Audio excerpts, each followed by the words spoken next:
Hello, and welcome to Safe Haven Radio. Thank you so much for joining me today. I want you to know that this is a safe space where we explore mental health topics together, and today we're going to talk about something that touches nearly all of us at some point in our lives: lacking self-confidence. If you've ever felt that critical inner voice questioning your decisions, making you feel inadequate despite your achievements, you're not alone.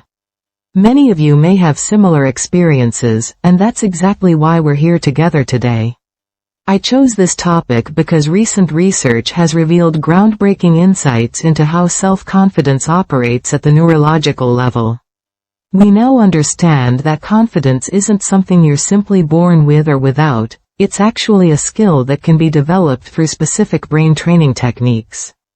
Let's explore this together at your own pace, and please remember that while the information I'm sharing today is based on solid scientific evidence, if you're experiencing significant distress, it's always important to seek professional support.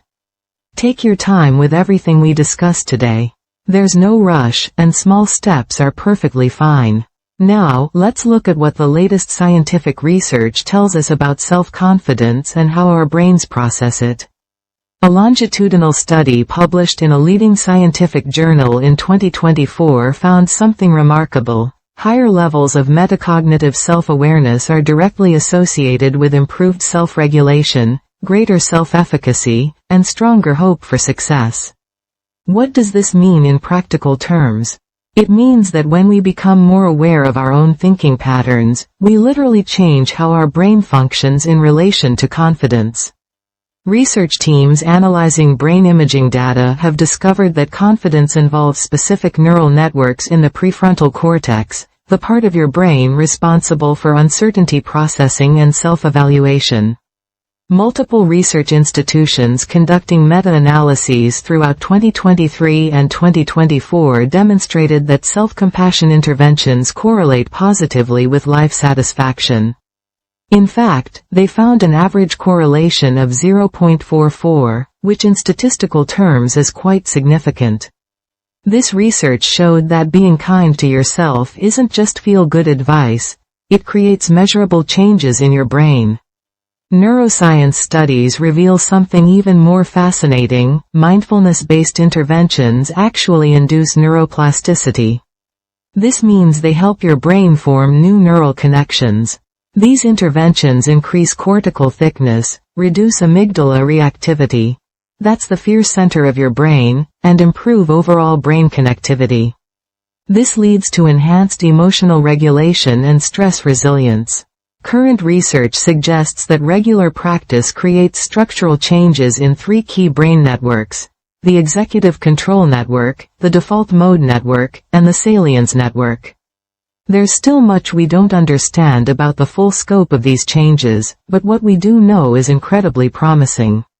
This information may help you understand that your struggles with confidence aren't character flaws. They're patterns in your brain that can be changed. Now, let me share some practical methods that research has shown to be both safe and effective for building self-confidence. Please remember to try these within comfortable limits, and it's completely normal if some methods work better for you than others. First, let's start with daily metacognitive awareness exercises. This sounds complex, but it's actually quite simple. Set 3 alarms throughout your day, perhaps morning, afternoon, and evening. When the alarm sounds, take just a moment to pause and observe your thought patterns without judgment. Write down what you're thinking, identify any self-critical thoughts, and rate your confidence level from 1 to 10. This builds awareness of your internal dialogue patterns. Don't worry if you forget sometimes or if it feels awkward at first. Small changes are important progress too. Second, implement cognitive restructuring through evidence-based challenging. When you notice self-doubt creeping in, try this. Document the thought, then list 3 pieces of evidence supporting it and 3 pieces contradicting it.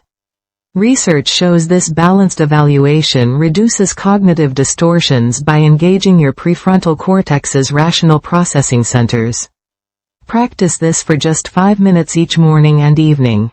If you can't think of 3 pieces of evidence either way, that's okay. Even 1 or 2 will help. Don't blame yourself if you can't continue every day.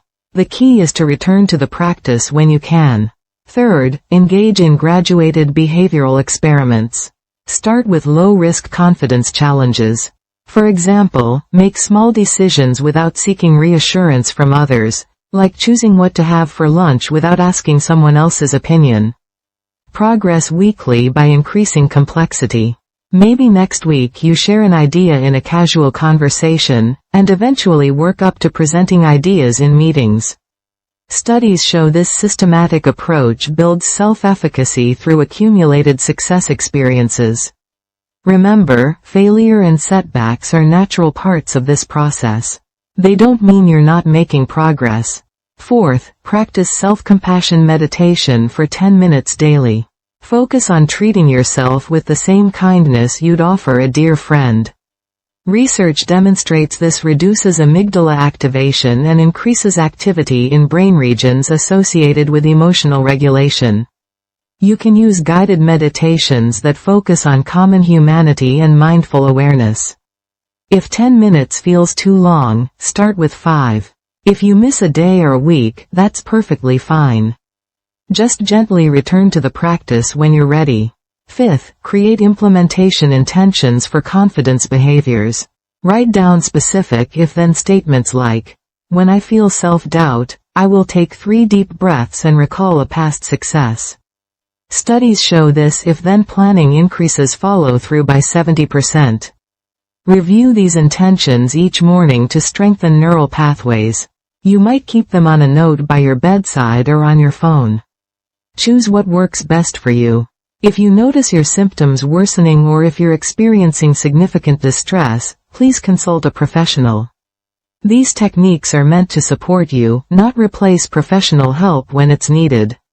If you have concerning symptoms like persistent depression, anxiety that interferes with daily life, or thoughts of self-harm, please reach out to a mental health professional immediately. To summarize what we discussed today, here are the key points to remember. First, metacognition directly rewires self-efficacy neural pathways. Becoming aware of your thoughts changes your brain. Second, self-compassion reduces amygdala fear responses measurably. Being kind to yourself has real neurological benefits.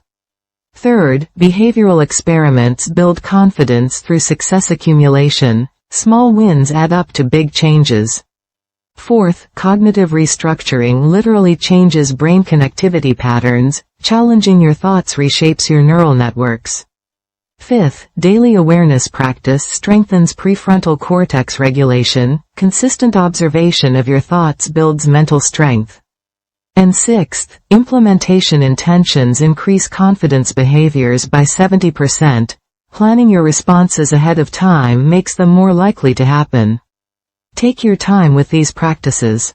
Start with what you can manage. Remember, you don't need to implement everything at once.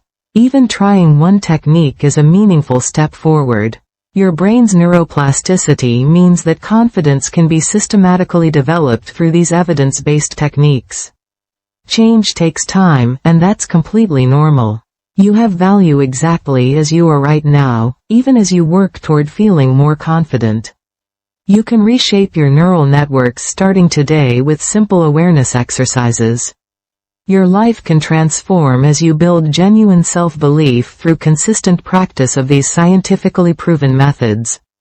Remember, this isn't about perfection, it's about progress, no matter how small. If today's content provided any support or insight, please hit the like button. It helps others find this information who might need it too. Subscribe to Safe Haven Radio to continue learning about mental health together. We're here every week with new topics to support your well-being journey. May your hearts feel a little lighter after our time together today. Remember to be gentle with yourself as you practice these techniques. You're doing important work by investing in your mental health. Thank you for listening to Safe Haven Radio. Until next time, take care of yourselves. Please note that this content is for educational purposes and is not a substitute for professional medical treatment. If you're experiencing significant mental health challenges, please consult with a qualified healthcare provider.